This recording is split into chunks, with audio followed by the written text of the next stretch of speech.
Hey, what's up, you guys? My name is Jasmine, and today I'm here to do my 5 tips on chemo.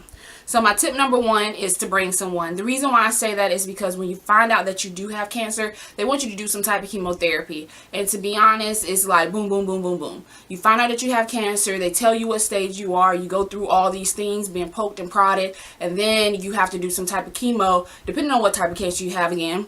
And it's very overwhelming. So when you first go in to do your chemo, it's hard because of the fact that you don't know what to expect. Me personally, I did research on it, so it really depends on what you want to do as far as doing research on chemo to kind of see how it's going to be for your particular cancer. Me, I have Hodgkin's lymphoma, so I research people that has it and see what the treatment they had to do and how they had to go about doing it. But when you first walk in, it can be very overwhelming for your first time. There's a lot of people there. You don't realize how many people have cancer or are dealing with it because of the fact that you don't really see it on the street. People are not walking around with shirts on that says, I have cancer. So when you go in there, you see people with masks on, you see people that's frail, you see people that's doing good. When I first started going, my husband would be there with me the whole time. And now how it is that he would be there with me just when I get set up, and he gets to go out and do whatever else he wants to do. And the reason why I do that is because sometimes it's overwhelming for the person that's coming with you as well. I'm not saying take someone every time, but the first time is very important that you take someone that's going to support you and be there for you, because it's very hard to handle it on your own sometimes. My second tip is to bring snacks. The reason why I say bring snacks is because they do have snacks there, but they have like the cereal bars, the Nutri-Grain ones, not the real ones, but the ones that you actually get from like Dollar Tree or something. They have soda, water, juice, they have stuff like that. But you want to bring a snack that's going to make you feel good. You can actually bring your own food. Just don't bring anything that has a really strong smell, because of the fact that people are in there, they're dealing with chemo in a different way. Some people get nauseated. Me personally, I was blessed enough not to be nauseated the whole time that I've had chemo, and that's because I'm not a very nauseous person. I wasn't nauseous in my first pregnancy. I'm not nauseous now, but I'm only throw up like 2 times the whole time I've been pregnant. But you want to bring something that's very comforting to you. They give you pillow, they give you blanket. You have to bring your own entertainment. But other than that, you want to bring something that's going to make you feel good. What my husband does is he actually goes out and gets me something to eat while I'm there, depending on if I bought something with me or not. But most of the time, it's usually he brings me something to eat, because you want to feel good on your day of chemo. We either go out to eat afterwards or we go to eat during chemo. So it really depends on it really depends on how you want to go about doing it, but I would suggest to bring your own snacks. My third tip is to pee and flush. When you first start your chemo, there will be people coming in like a nurse consultant. I also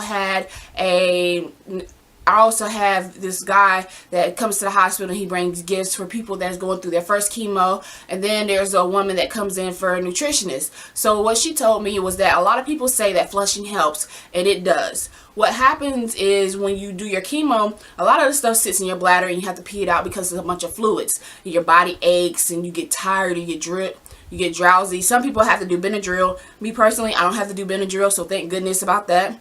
But with the chemo just sitting in your bladder aches, your body aches, so you want to drink something in order to kind of eliminate that out of your system.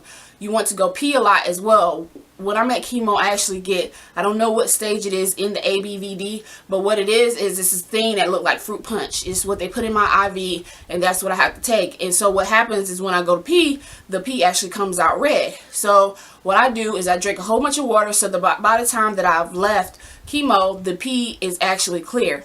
And the whole time, the week after, the week past that, I actually drink a lot of water, not a lot of sugary stuff, because sugary stuff makes your body feel heavy and tired. But I drink a bunch of water, so I'm constantly peeing and flushing, because it makes your body feel a whole lot better. Okay, so my tip number 4 is to stay positive. I know that's hard to hear when you just got diagnosed and you have to do all these different things when it comes to your chemo, but at the same time, staying positive is very important. Just like when you get angry and your body hurts and it aches and you just be irritated and different things like that, staying positive is an important part of your treatment. I did a lot of research when it came down to me finding out that I have Hodgkin's lymphoma. One thing that I did learn about it while researching other people was that they always said stay positive, and I really reinforced that, stay positive, because you don't know how it's going to end up. But at the same time, you need to stay positive because it helps the people around you, it helps you. You have to be active, be a positive person, just moving and trying your best to not move on with your life, but to continue with your life. You don't want to stop and say, well, dang, I can't do this anymore, when you have a little bit more in you to put forth. You have to keep going, people. You have to stay positive, because when you stay positive, it gives you that little bit of energy on them days that you just feel like you can't do it anymore. That positivity will kick in and you're like, well, if this is what it's going to be, it's going to be this, but I'm going to make sure that I do not let my circumstance become my consequences when it comes to my chemo.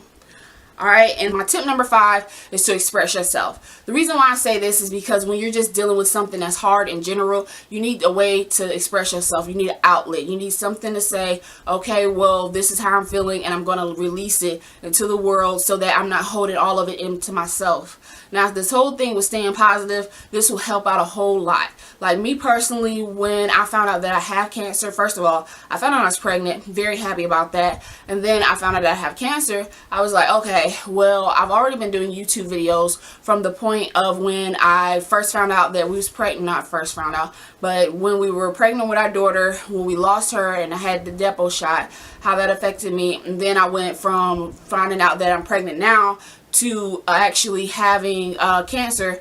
I was already doing videos about that, so I decided to go ahead and do videos about chemo. And the reason why I did that too is because when I did my research online, it was very hard to find people that continued with their journey, that kind of really told you what was going on with them. And I feel like that helps out a lot with a lot of people, is the fact that you are saying, hey, this is what I'm going through. You're not the only one. I'm here for you. I'm here to talk to you. I tell people to comment down below if you're dealing with the same thing. It's just good to express yourself, because you never know who's going through the same thing with you.